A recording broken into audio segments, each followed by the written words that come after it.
नमस्कार, मैं आरडी भारती और आप देख रहे हैं बिहारी सुल्तान। पिछले 24 घंटे का पूरा निचोड़ न्यूज आपके सामने लेकर आए हैं। अगर आप हमारे चैनल पर नए हैं तो चैनल को सब्सक्राइब कीजिए, वीडियो अच्छा लगे तो इसे लाइक कीजिए, शेयर कीजिए। आपका एक एक सब्सक्राइब मेरे लिए बहुत ज़्यादा बहुमूल्य है। और मैं आपको बताऊं, बहुत सारे राजनैतिक दल मजदूरों को धोखा दे रहे हैं, मजदूर भाइयों को ठग रहे हैं। मैं इसके ऊपर खुलासा करूंगा। मैं यह भी बताऊंगा कि सरकार ऑन सेल पर है, यानी सरकार की बहुत सारी संपत्तियां बिकने वाली है। अगर लॉकडाउन खुल भी जाता है तो कौन कौन सी चीज़ें महंगी होगी और किसका किसका बुरा हाल होगा, ये सारी खबरें मैं आज आपको बताने वाला हूं। तो सबसे पहले मैं आपको बता दूं कि मजदूरों के लिए जो स्पेशल ट्रेन चलाई गई, तो कई राजनीतिक दल जो विपक्ष में हैं और सबने कहा कि मैं किराया दूंगा तो मैं किराया दूंगा। बहुजन समाज पार्टी के अध्यक्ष बहन मायावती जी ने भी कहा कि हमारा जो यूनिट है प्रदेशों में, सब इसका किराया वहन करे। सबने बोला विपक्ष में।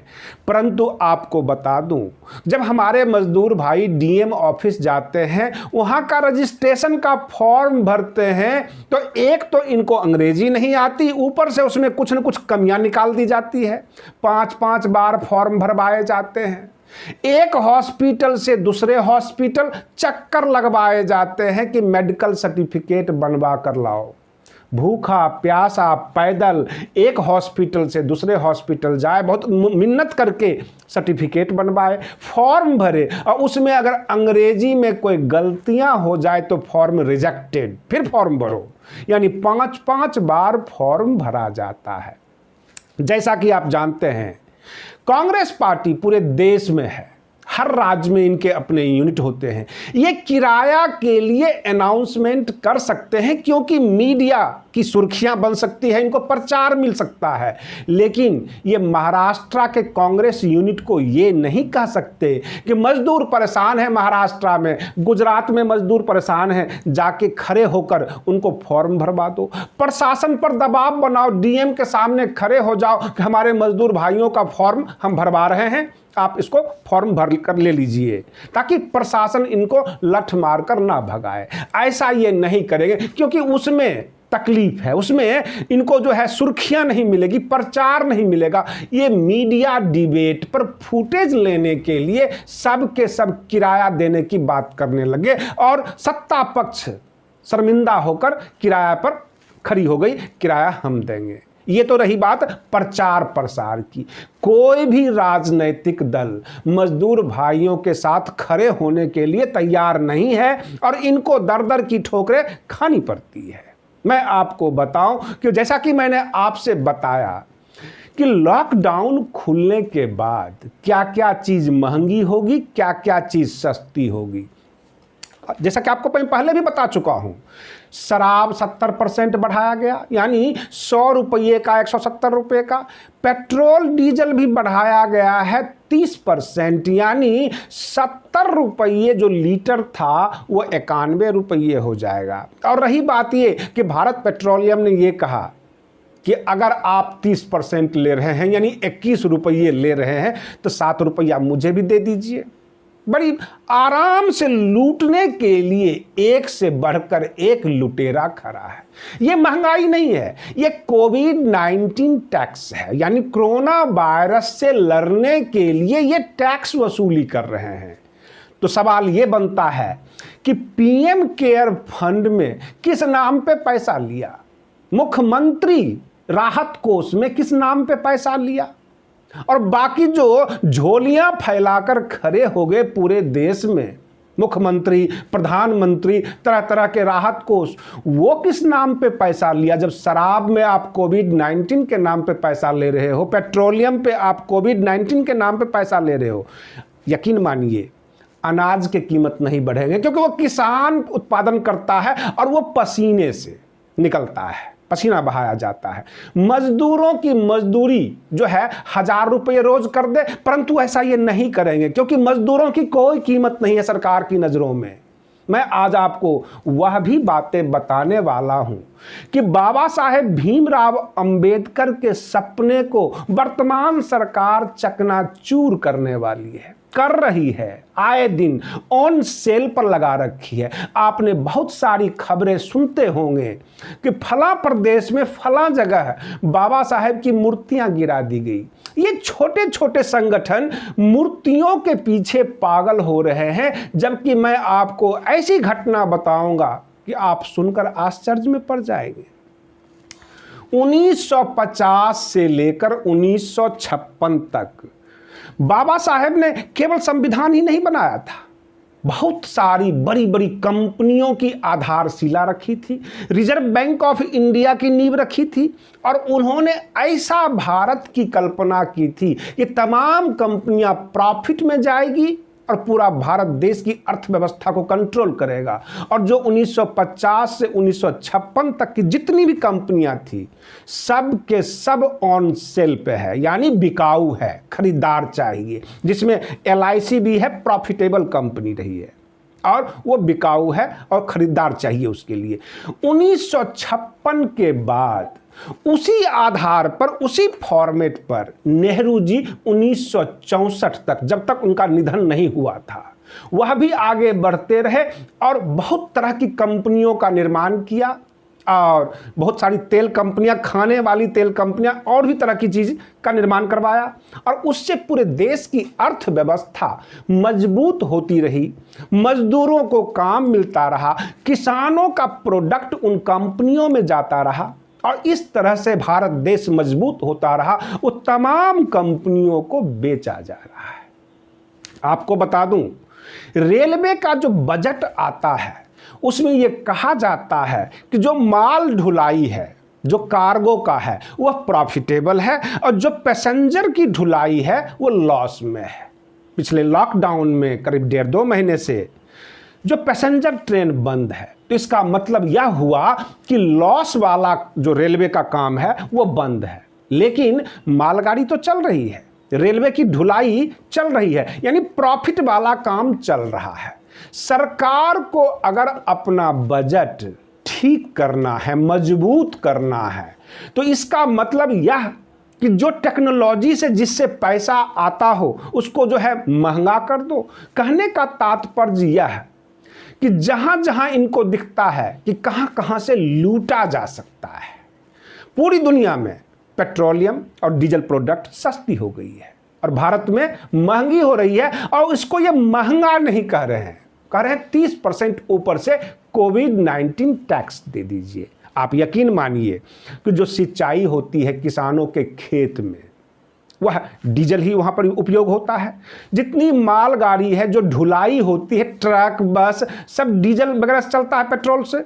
जब ये महंगा होगा तो हर चीज़ महंगा होगा। महंगाई चरम सीमा पर जाने वाली है, बेरोजगारी काफ़ी बढ़ चुकी है। जितनी भी प्रॉफिटेबल कंपनियां थी वह सेल पे लगा दिया।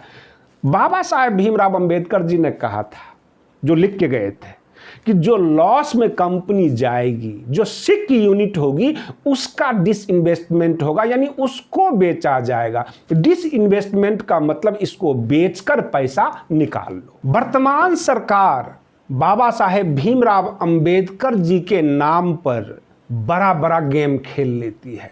बाबा साहेब ने संविधान में जो है अनुच्छेद में बदलाव का यह अधिकार दिया था, तो यह सोच कर दिया था कि आने वाला समय कैसा होगा, टेक्नोलॉजी किस प्रकार की होगी, इसलिए एक रास्ता छोड़ दिया जाए ताकि पूरा भारत देश अपने आप को बेहतर कर सके। वहां ये उल्टी सीधी बातें संविधान में घुसाने की कोशिश करते हैं। मैं वर्तमान सरकार की बात कर रहा हूं। बाबा साहेब ने डिसइन्वेस्टमेंट की भी बात की थी, सिक यूनिट के लिए, ना कि प्रॉफिटेबल यूनिट के लिए। और भारत पेट्रोलियम, जो कि भारत सरकार की बहुत पुरानी कंपनी है, प्रॉफिटेबल है, अब ये उसको बेचकर अंबानी ग्रुप को दे देंगे, तो ये पैसा जो है वो अंबानी ग्रुप को जाएगा। जो सरसों का तेल, खाने पीने की चीजें भी भारत सरकार की अपनी कंपनी बनाती है और इससे देश के किसान और मजदूरों को फायदा होता था। परंतु अब वो भारत सरकार की जो कंपनी है वो बिकेगी और बाबा रामदेव का, पतंजलि का सब कुछ बिकेगा। यानी जब सरकार ऐसी बैठ जाए कि अपने यार दोस्तों को ओबलाइज करने लग जाए, खुश करने लग जाए कि सारा सरकारी संपत्ति को ठप कर देता हूं, बेच देता हूं और आप लोग अपना अपना धंधा चलाओ। अभी भी जो हमारे मजदूर भाई हैं वो रुके नहीं हैं, वो रास्ता पकड़ चुके हैं, पैदल जा रहे हैं, क्योंकि उनको सरकार पर से और सरकार के जितने भी वायदे हैं उस पर से विश्वास उठ चुका है। किसान परेशान है। किसान यह नहीं समझ पा रहा है कि जो उसका अनाज निकला है खेतों से वह बिकेगा अथवा नहीं बिकेगा। अभी भी आप गांव में जाकर देख लीजिए, 30 से 35 रुपये लीटर दूध मिलता है, इससे ज़्यादा कहीं नहीं है। परंतु अगर आप शहर में आए तो 55-56 रुपये लीटर दूध है। कितना का फर्क आ जाता है। सब्जी का रेट नहीं बढ़ता है लेकिन फल का रेट बढ़ता है। आपको शायद नहीं पता होगा तो मैं बता दूं, शिमला में पहले आढ़ती जो है सेब निकलवाया करते थे, अब अंबानी ग्रुप उसको निकलवाती है। सबका जितना भी सेब का बागान है पहले ही वो टेंडर पे उठा लेती है। हर जगह जो है सफल स्टोर बना हुआ है। जहां जहां मल्टीनेशनल प्राइवेट कंपनी घुसी है हर चीज का रेट बढ़ा है। उसी चीज का रेट बढ़ेगा जहां पे बड़ी कंपनियों का हाथ होगा। अगर आप मजदूर हैं, आपकी मजदूरी की रेट नहीं बढ़ेगी। अगर आप किसान हैं, आपकी अनाज, दूध, दाल, चावल जो भी है इसकी कीमत नहीं बढ़ेगी, क्योंकि ये सारी जो प्रोडक्शन है वह खून पसीने की कमाई है, मेहनत मजदूरी की कमाई है, उसका रेट नहीं बढ़ता है। आप सरकार विहीन हैं। सरकार नाम की कोई चीज़ नहीं है। सरकार हर जगह से अपना जिम्मेदारी झाड़ लेती है, अलग हो जाती है। दिल्ली सरकार ने जब शुरू किया है शराब के ऊपर रेट बढ़ाया, जानते हैं लखनऊ का आंकड़ा दिया गया, एक दिन में शराब 250 करोड़ का बिका। अब आप अंदाजा लगा लीजिए कि देश का एक शहर में अगर इतनी की शराब बिक रही हो, पूरे देश में कितने का बिकता होगा। और रही बात ये, शराब की इन्होंने दुकान खुलवाई, कितने गरीब बर्बाद होंगे। दुगुने कीमत पर लेंगे, नशा का चीज़ है। कहने का तात्पर्य यह है कि सरकार हर जगह अपने जिम्मेदारी से भागती है। बड़ी बड़ी कंपनियों को सिक कर दिया गया। 11 लाख जो है कर्मचारी उसमें काम करते हैं। सरकार का ये कहना है कि जो भी कंपनियां हम बेच रहे हैं वह 1,82,000 करोड़ उस पर खर्चा आता है और उस पर जो कमाई है करीब 1.5 लाख करोड़ का, यानी 25-30 हजार करोड़ जो है हमारा नुकसान है। तो फिर LIC क्यों बेच रहे हैं, भारत पेट्रोलियम क्यों बेच रहे हैं? सब प्रॉफिटेबल कंपनी है। और क्या आपको ऐसा लगता है कि लॉस वाली कंपनी कोई प्राइवेट पूंजीपति खरीदेगा? कोई ये कहेगा कि भारत सरकार की बर्बाद कंपनी जिससे कोई पैसे की कमाई नहीं है उसको मैं खरीदने जा रहा हूं? कहने का तात्पर्य है कि जितने भी प्राइवेट पूंजीपति होते हैं वो प्रॉफिटेबल कंपनी ही खरीदते हैं। और इस तरह से सरकार ने हर चीज ऑन सेल पर लगा दिया है। अब ये सुधरेगा कैसे? अगर वर्तमान व्यवस्था में अगर यह सोच लिया जाए कि कुछ दिन के लिए निजी स्वार्थ को छोड़कर अगर जनता सेवा किया जाए, देश को संभालना है तो सब कुछ संभल जाएगा। लेकिन विधायक खरीदने के लिए पैसे कहां से आएंगे?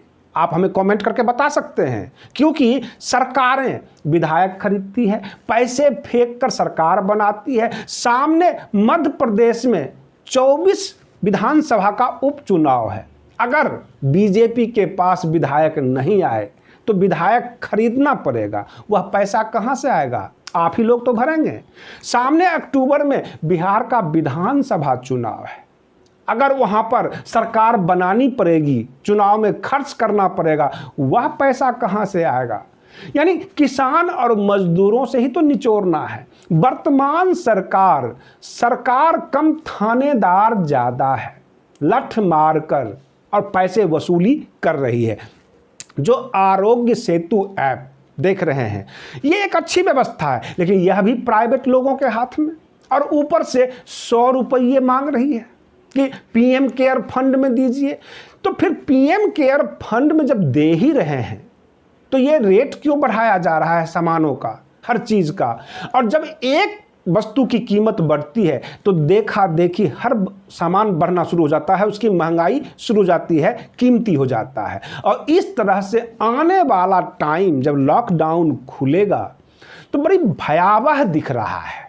भयावह इसलिए कि महंगाई से लोग मरेंगे, भूख से लोग मरेंगे। उस वक्त कोरोना का टेंशन नहीं रहेगा, भूख का टेंशन रहेगा। मजदूर गांव तो चले गए, लेकिन कम से कम खाना कैसे खाएंगे, सामान कैसे खरीदेंगे, जेब में पैसे नहीं होगा। बहुत बड़ी भयावह स्थिति नजर आ रही है।